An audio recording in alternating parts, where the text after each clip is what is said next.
So I offer up a few comments for us as theological educators committed to character education. First, we need to name the vice of restlessness and to help our students identify this in their living.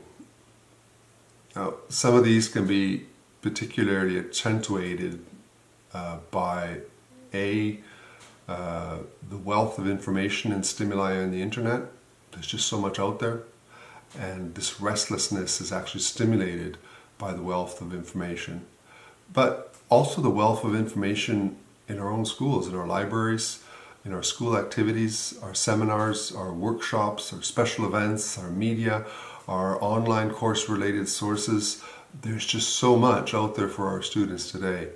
And the vice of restlessness needs to be named. It is when our students run, as Seneca said, hither and thither, and continually change abode. This is not good. 2, we need to design learning communities and cultures where students and staff can remain in one place and linger in their own company, to use Seneca's words. This is also known as the spiritual discipline of solitude. And here actually we see an example of the overlap between spiritual disciplines and character discourse. In our communities we have so much going on and it is all good, but Seneca here reminds us that it may instill vice. The overabundance of activities can lead us to be restless and distracted. Third piece of advice, we need to train students in using sources, whether they are our libraries or online resources. Seneca says too many authors, too many books can make a student unsteady and unable to digest the work of the master thinkers. There are some master thinkers, their work needs to be digested slowly. And as faculty, we can be guilty of this. We can indirectly tempt our students sometimes to vice when we demand of a student that in their essay they quote a vast number of sources, an ample bibliography, and in a relatively short essay. And indirectly what we're asking them is to be everywhere, and they may end up being nowhere, simply pasting together a long string of pearls of quotes from different authors, but never having engaged deeply with any one of these thinkers. Fourthly, we need to think carefully of our survey courses when we design curricula.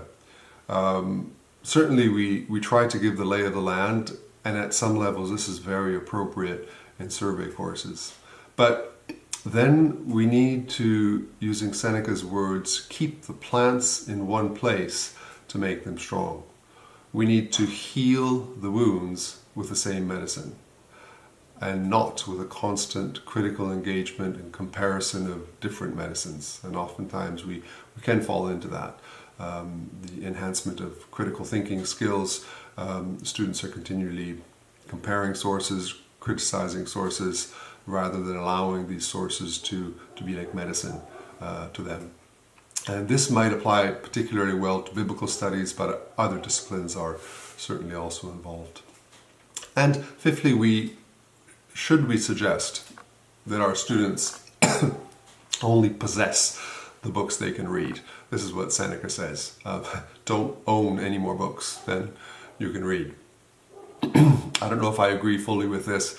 It'd be interesting to hear your thoughts in the comment box below. Those of us that are without sin here cast the first stone. How many of us have read all of the books in our libraries? And surely internet access to EBSCO, it makes this so much more difficult. There is so much more that we have access to than we can actually read. But surely there's some wisdom here. And if nothing else, perhaps to consider finishing a book a little more often before dipping into another one, or to scroll down to the bottom of an article or a blog post before simply quickly surfing away, lest we have indeed an education, as Seneca says, of many acquaintances, but no friends. So here's the challenge for today. Let's work on the vice of restlessness.